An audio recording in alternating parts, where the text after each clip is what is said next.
Hi, Hello. how are you? Good. How are you? I am good, thank you. Happy Wednesday. Yeah, halfway through. Yep. Oh my goodness. A week flew by since we last chatted. I know. Actually, it's crazy. I feel like it seems like the days are slow, but then like the week went by fast. So It did, like it's already April 8th. Like, it's crazy. yeah, it is. The year's going by fast. Totally. Maybe we'll be out of this social isolation sooner than we think. Fingers crossed. So let's jump into this. Just like last week, I know Yeah. people will like come and go and tune in and stuff, Mhm. but let's start with who you are and give us a little introduction on what you do. Yeah, and thanks again for having me today. I'm glad we could come back to this. My name is Amber Romaniuk. I am an emotional eating, digestive, and hormone expert, and I support women all over the world who are struggling with emotional eating, body image struggles, weight struggles, hormone issues, digestive issues, and kind of everything that comes along with what develops those, habits and struggles for people. And I've had my business now for almost 7 years. And oh, thank you. And what really started it all, long story short, is from a very young age, I was very secure in my body. I got bullied, I got called names, and I took on an identity of, that I wasn't good enough, that I wasn't pretty enough, and just, all the stuff that came along with wanting to like diet and try to lose weight to be happy. Um, and I always used food as a way to cope with stress, or if I was bored or I had cravings. So food was I had a very emotional relationship with food. And in my early 20s, that evolved into a very serious food addiction where I would eat whether I was happy or sad or, didn't know how to deal with my emotions. I didn't know how to take care of my body or to cope. And I really used food as a crutch. And my cravings got really bad. It got to the point where literally I'm not kidding when I say like in a 5 year period, I gained and lost over 1,000 pounds between binging and dieting and restriction, spent over $50,000 on my binge food. So that would look like, 4 or 5 nights a week going to the organic store and spending, 75 to $100 each night on food and just eating until I was so full and numb and unhappy that I just couldn't eat anymore. And so for me, what really inspired me to want to change was one day when I was just at my lowest of lows and dug through the garbage to eat after I'd finished a binge. And it really inspired me to think if I'm struggling with this on the level that I am, where am I going to be if I keep doing this? And so that really inspired me to on my own figure out why I was had the cravings I did, why I was struggling with emotional eating and food addiction the way I was, and that the body image and weight obsession piece played a huge part in that.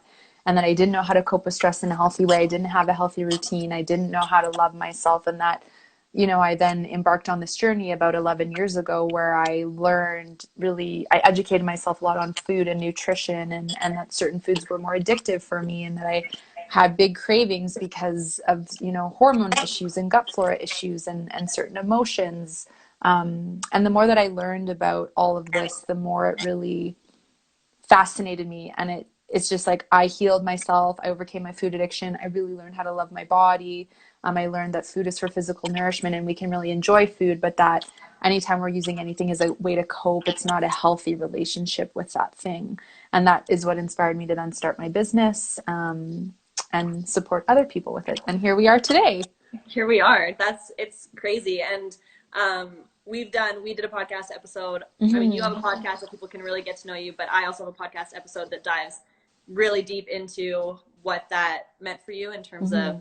your life and your job. But I think that it's amazing that now you can be here to help other people deal with it because I think obviously more people than not probably have some sort of food disordered eating based on stress and hormones and everything that's happening. And Mm-hmm. that's kind of what we're here to talk about today since we are in a stressful, chaotic Yeah. situation. But before we really get into specifics for that, what kind of like tools and resources were the most helpful for you as you went through that journey? Oh, that's a great question. So for me, honestly, it was a lot of self-learning, falling into emotional eating, overeating, quote unquote, messing up again, and then learning from it and realizing, wow, like I have a lot of different triggers, everything from being tired to dehydrated to eating lots of processed food to overbooking my weekend, you know, not slowing down to take care of myself. Like there's so many things that I became aware of that were triggers for me that triggered me to go to food.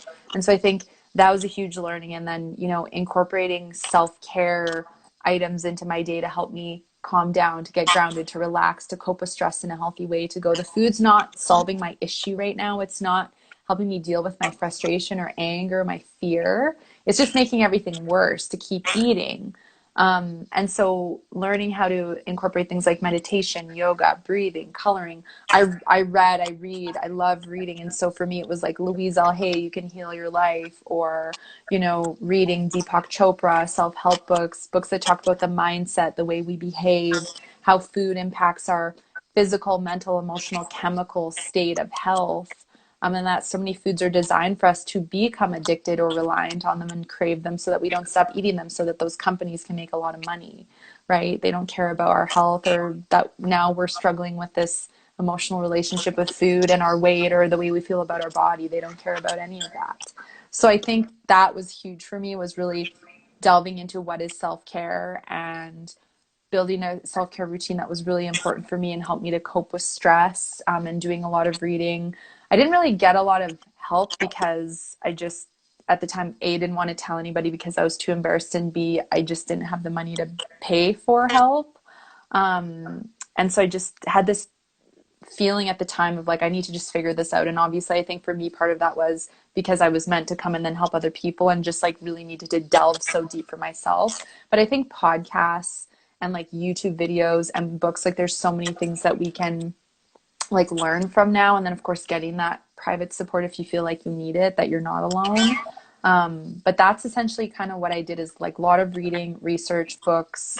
And then like now it's evolved into, I love watching a lot of like videos on mindset and our behaviors and like our subconscious and all that kind of stuff. Right. And I think those are, like you mentioned, they're free resources as well, Mm-hmm. which is great. And then you Yeah. can do it in private. No one has to know that that's what you're doing. Yeah. No, that's great. And so now, kind of moving into what situation we're in right now. Mm-hmm. And it's been 2 or 3 weeks now that we've been self isolated, we've been at home.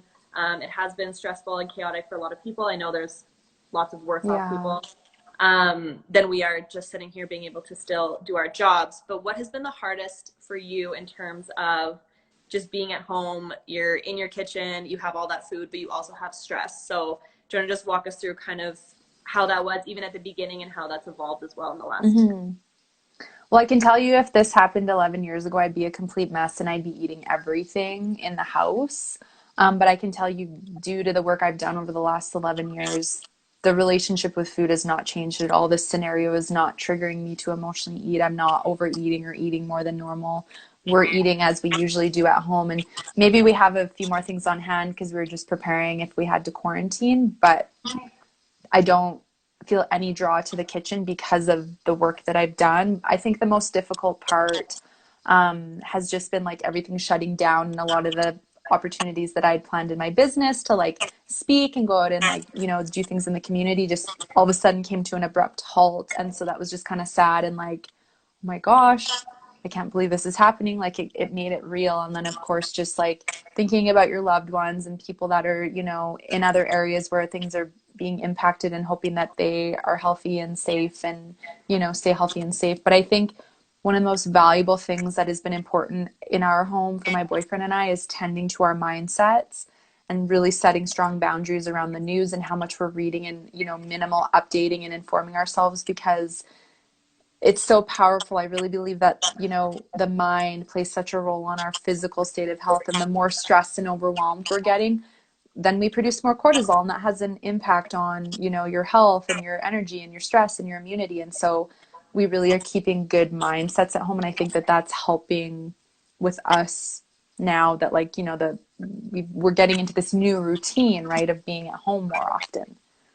Right, definitely. And I think, like you said, now we're in more of a routine, which I think has made it a lot easier too. And then you understand that this isn't going to end next week. We do have to watch Yeah. media consumption because it's going to be a long term situation, and getting into just those like healthy routines, Hmm. instead of being kind of in that panic mindset that I think everyone Yeah. was for the first like few days. And have you seen the same sort of challenges or perspective from your clients that you're having, or are you able to work together with them um, Mhm. to deal with that? Yeah, and what has been so powerful, and like I've been just sitting in such deep gratitude and awe over this whole scenario because I'm coaching my clients and talking to them, and they're going, I'm so grateful that I have your support and that I'm doing this work and that I've been working on emotional eating and building good habits and learning how to cope in healthy ways because they're not emotionally eating. They're saying if this was 3, 6, 9, 12 months ago, like we would be a wreck, but they're more confident. They trust their bodies. They feel physically better. They have more energy. Their digestion is better. So they're more confident in their body's abilities to stay healthy during this time. And also, I think they're also becoming aware of the importance of setting the healthy boundaries with the technology because I know sometimes I'll get on a call with one of them and they're going, yeah, the news, I can't even watch the news right now. Or like I've had to have a conversation with my partner about like, I don't want to hear all the stuff he's hearing on the news because it's just stressing me out. And so I think this is a great time that if you find that you're maybe more sensitive or you just don't have the capacity to handle all the information that's coming online or on the TV, and it's someone else around you who you're listening to or you have to listen to talk about it, to actually set a healthy boundary with them and doing it in a loving way, which is like I appreciate you sharing this. At the same time, it's actually having quite an impact on me. Can we talk about something else? Like, I just think that that's so important if you're finding it's really triggering you, because that's what can then fuel the snacking, the boredom eating, the emotional eating, having that glass of wine when you really don't need it. Because now all of a sudden you're like, oh my gosh, like I've just been way over reminded of what's going on and it was just too much. So Yeah, it's been great to see though the foundations that the clients have built and that they have healthy ways to cope. And it is really helping. right. No, that's awesome. And what would be some of your like tips and advice for people who maybe have a tendency to stress eat or feel like you said, extra wine, or you're Hmm. basically, what would your advice be for, I mean, I think that's everybody, but Yeah, and it is. And I think, it's so fascinating because I was talking to a colleague earlier and she said, we really shouldn't, like, a virus shouldn't be having such a significant impact on the world. And I think it's going to show how sick the world has kind of gotten, like with suppressed immunity and all this stuff. And people don't realize that your habits at home can have a significant impact on your current state of health. Like, when I went through food addiction and overcame it, it took me 5 years to balance my hormones and digestion. Like, I had a significant impact, my habits on my health, and it took me that time. And so if you're in those habits right now, don't be ashamed. Please try not to be hard on yourself because that only makes it worse. It usually only makes you want to eat more, drink more, whatever that is. Or then you're just more stressed and then you have less capacity to handle anything else that's going on around you, right? Your threshold is just not there. And so I think one of the first things is to, if you can, like limit the amount of time you're spending in the kitchen, because visually seeing the food is such a large trigger for so many people, and it used to be for me as well. So it's like, okay, unless you're making a meal or you're doing food prep and sitting down ideally at the kitchen table without distractions to eat, can you get outside? Can you go in the living room, the basement? Make part of your house into a bit of a sanctuary to do some self-care, whether it's yoga, stretching, a bit of a workout, reading, journaling, meditation, but somewhere where maybe you have a plant like a salt lamp, a waterfall, or just things for you that like make you feel good visually, like, or maybe it's your favorite candle, right, from a local company, but just having that kind of area where you can get out of that kind of temptation or vulnerable zone, which is where the food is. I also think that this is a great time to be building really great habits. So if you find that you are snacking more or that you are emotionally eating, again, no shame, no embarrassment there. Have compassion for yourself, because it's just what you've known to do. It's a coping tool that you've just used. But one valuable question you can really start to ask yourself before you reach for that next snack or whatever it is that you're going for is, am I physically hungry or is this emotional? And really, emotional eating is eating for any reason other than for physical nourishment. So whether you're bored, happy, sad, you associate, watching TV and eating or working on your laptop and eating, right? Multitasking and eating, like that's all mindless emotional kind of eating habits. So when we can stop first and ask ourselves, do I actually physically need to nourish my body? And if the answer is, well, yeah, actually, I haven't eaten for a few hours and I'm very hungry.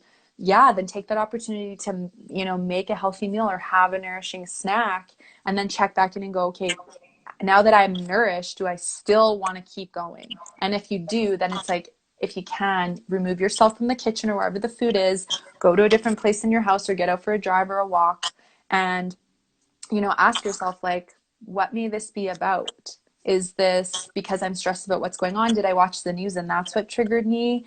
Is it that, I'm just thinking about the uncertainty? Is it that I have this habit? And it's just like I'm repeating this cycle and it's so comfortable for me to just eat. It's a crutch, it's a comfort zone right now. But that, journal about what you feel may be going on, because it could be a sentence or two or a whole page, but when you read it back on paper, like you could learn so much about what was triggering you. Or are you finding that because you're at home more, maybe you're catching yourself in the mirror more, you're criticizing your body more, and that's triggering you to snack more because you're frustrated with your weight or your body image. Or maybe for some people, I've heard of the quarantine 15 and people gaining weight and panicking and worrying about that. And it's like, you know, how can you have compassion for yourself and the habits that have happened, and that we're in a world pandemic and it's okay that it's happened, but can you ask yourself that question first and get out of the kitchen? I think the other piece is establishing a routine. So set aside some time to do food prep, prepare some of your meals and snacks, for the day so that you are able to access that good food and that you're not going to have to spend hours every day making it, especially if you're still working from home. Also, you'll then have these good habits established when we get, move forward into our new normal and can get back to work and routines, right? And that's great to have that, because if you're set up for success with good food at home, you're far more likely to make, more mindful choices. I also think that it's great to set up some time to check in with yourself, through the day. Do you need water? Do you need a snack? Do you need to stop and, do some deep breathing or some kind of self-care that you really love to just help ground you, make you feel happier, lighter, more at peace? Those check-ins help us to stop and build awareness. And the more aware we are of what's going on and how we're feeling, the more we know what we need. So probably not food. It's probably that I need something else. But until we stop to actually ask some questions and reflect, it's really hard to recognize what we're doing and that it may not necessarily be serving our greatest good right now with everything going on. Right. And to really be self-aware that, like we mentioned, this is longer than a week. And so Mm-hmm. like you don't want to, if you had good habits before this, you don't want them to just fall apart. So keeping up those habits and keeping up with thinking about what you're doing and being aware and intentional about what Mm-hmm. you're doing right now is also important. And I Yes. saw a question come through about hydration Mm-hmm. and if hydrating before you eat is something that you would recommend to see if you were actually just thirsty as opposed to hungry.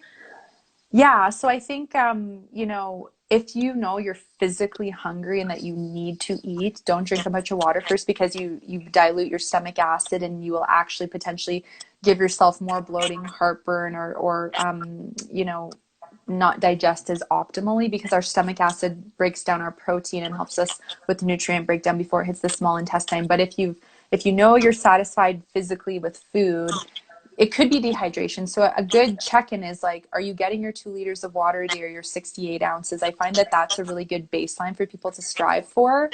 Maybe it's a bit more if you're exercising or, if you're really tall or whatever. But I always just say like baseline 2 liters a day, and then you can go up from there. So if you know you're the kind of person who's really missing your water intake on a regular basis, definitely, have some water, because one emotional eating trigger is actually dehydration. And then people get cravings and the body gives you these cravings in hopes that you'll go for water rich foods, but instead you're reaching for dehydrating foods like full of salt and MSG and sugar, right? And things that are just going to make you even more thirsty. So if you're physically hungry, go and eat. If you're not physically hungry, you can definitely try the water first, and see if that does the trick. If it doesn't, then there's other things for you to explore. Right.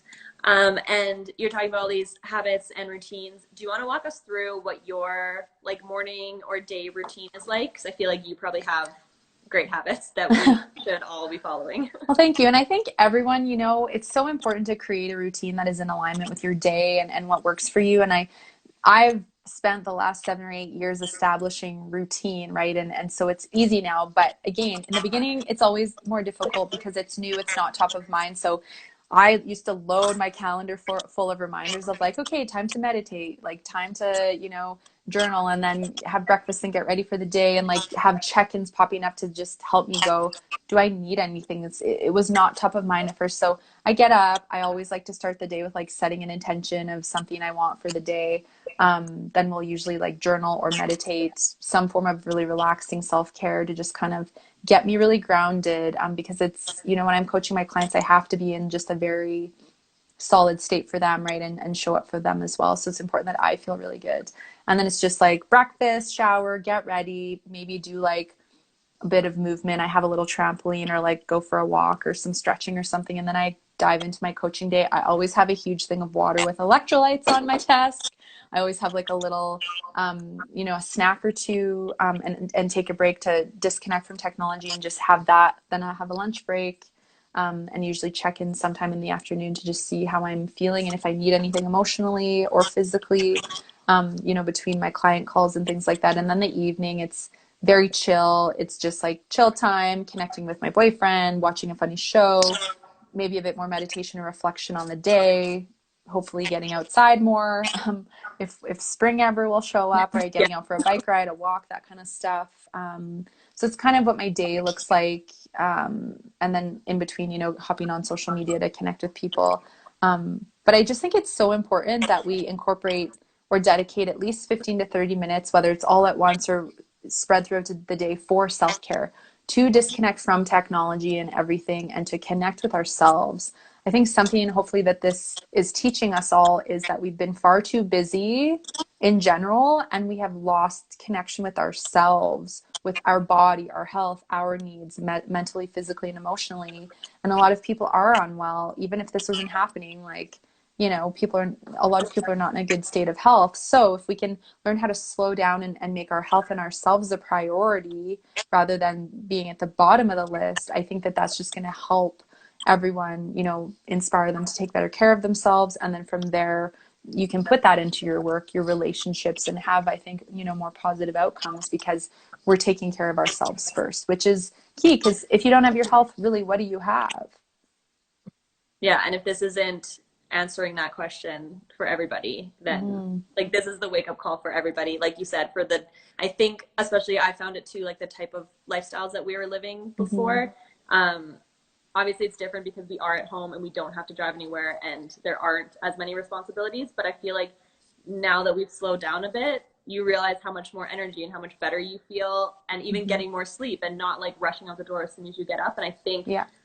for me, especially, that these are habits that I'm going to try really hard to keep into my daily routine, and realizing you don't Good. need to spend them time driving or going to so many things or planning your Mm-hmm.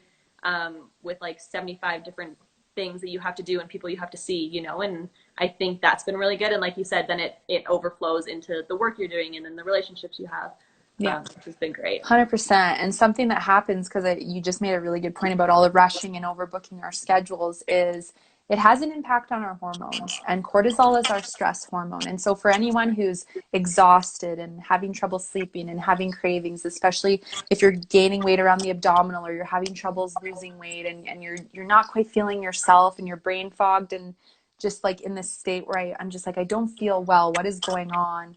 Um, that cortisol could be off because of that overbooked schedule and overcommitting to, everything else. And, when we have those cortisol imbalances and we don't address them, it can then contribute to more sensitive digestion and other hormone imbalances and sluggish metabolism. And that eventually can all have an impact on just your entire state of health. I mean, I went through that, right? So I just think it's so important that we do really pay attention and take advantage of this time, because the last thing you want to do is look back and regret not taking the time and then just be back in the rat race again. I just think that this is such a valuable time. Not that it has to be perfect, but to just get into some kind of new routine or habits that are going to improve your health, even if it's like focusing on drinking enough water every day. Like, that's a huge win, right? It doesn't have to be massive changes. It's just about small changes. Exactly. And like you said, we do have the time. And I think Mm-hmm. we spent, I mean, basically our entire existence before this point, wishing we had time. Like, I wish I had time to meditate. I wish I had time to just sleep. I wish I had time to read more books. And I think people, you have the time now. And Mm-hmm. so, and once you do it, I feel like for me, the last 2 or 3 weeks evolving my routine, I'm now seeing the results of it and Mm-hmm. being able to actually read the book and sit down and read it, and you're getting those like benefits from it. So even if it's not like today you didn't book anything and you don't feel different, you have to Yeah. give yourself time to let your body like get into that routine. You do, because it takes time to undo old habits and create new ones. And again, something so interesting that you just said, this, I don't have time. My clients say this all the time, but I don't have time to slow down. And this can be an objection for people signing up. Well, I'm just really busy. Like, how am I going to have time to do this work or to do the coaching? And I'm like, but yet, here we are on Facebook scrolling, Instagram scrolling, like spending hours on social media, mindlessly watching TV and like doing things to distract ourselves or avoid whatever.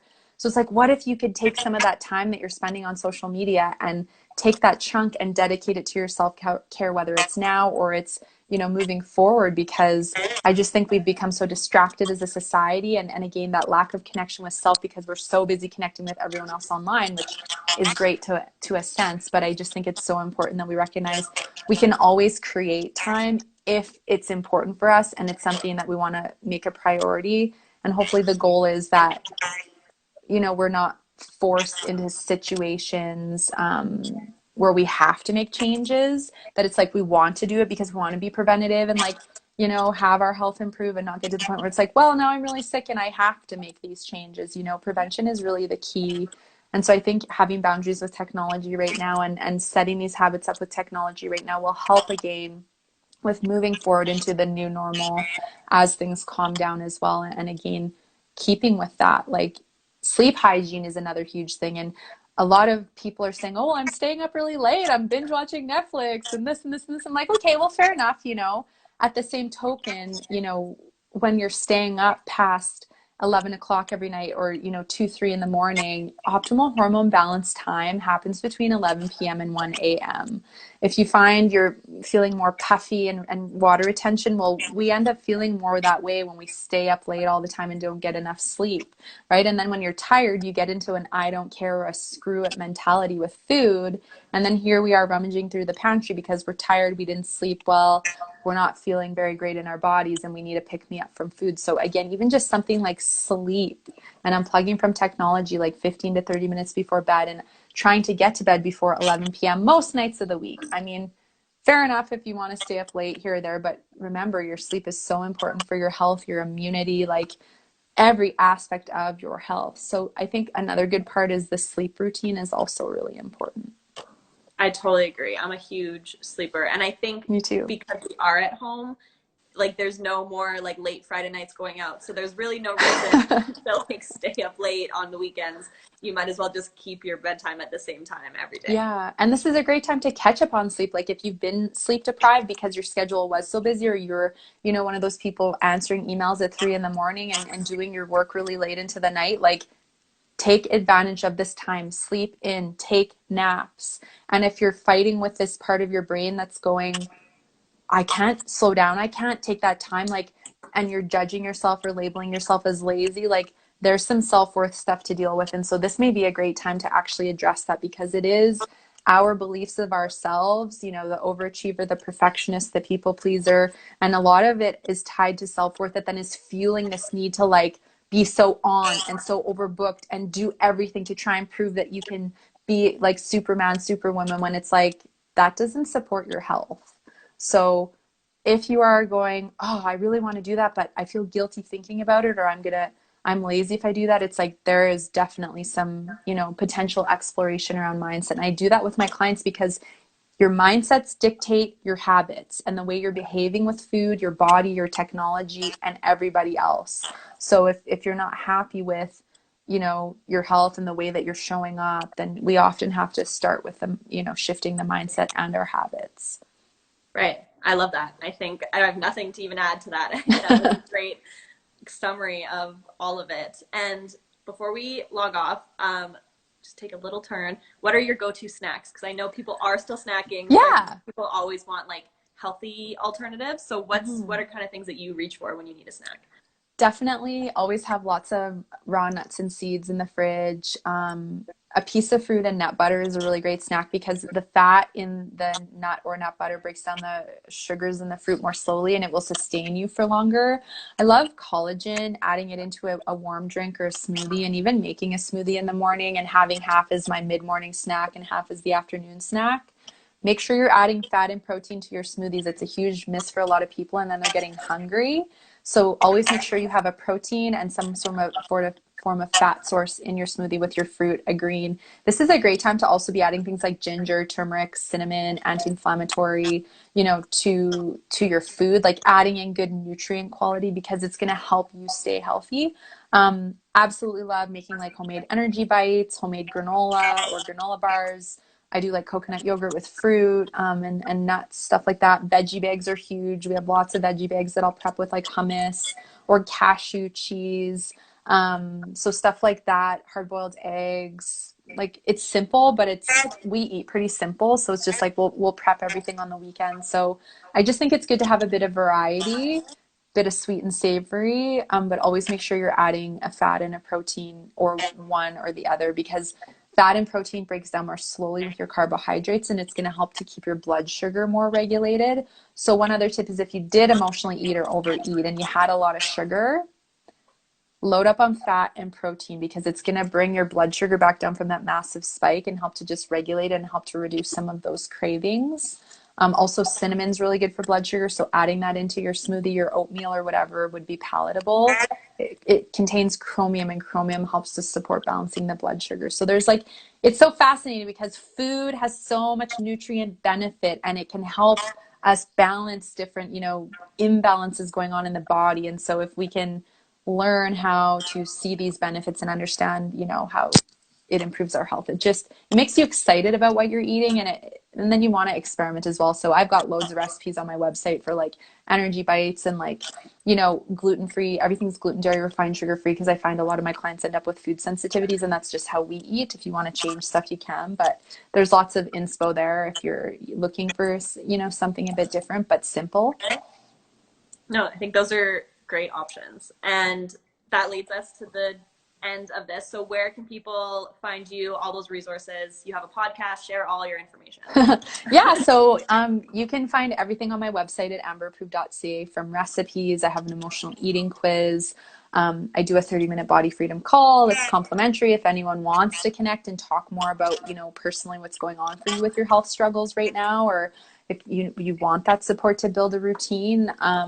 And then, yeah, the podcast is called the No Sugarcoating Podcast. It's available on all podcast apps and my website. And then I'm here on Instagram, and I think you can see my name. It's just Amber Romaniuk, and I'm sharing a lot here as much as I can too. So, yeah, I think there's so many great, powerful resources to access right now, and that it can really help you, through this time. Like, I think just take care of yourselves. Don't be hard on yourself if you haven't been in the best of habits, but this can be a great time to start to make small changes. And thank you for having me again today. This Yeah. is awesome to come back again. No, I think it was great. I think all of this information is super relevant right now. And I think the more Yeah. people hear it, hopefully they'll get into better habits and everyone will feel better during this time. Yeah, totally. Well, thank you again. I'm super excited to share this after. Yes, definitely. Yeah, have a good rest of your day. You too. Take care, everybody. Bye.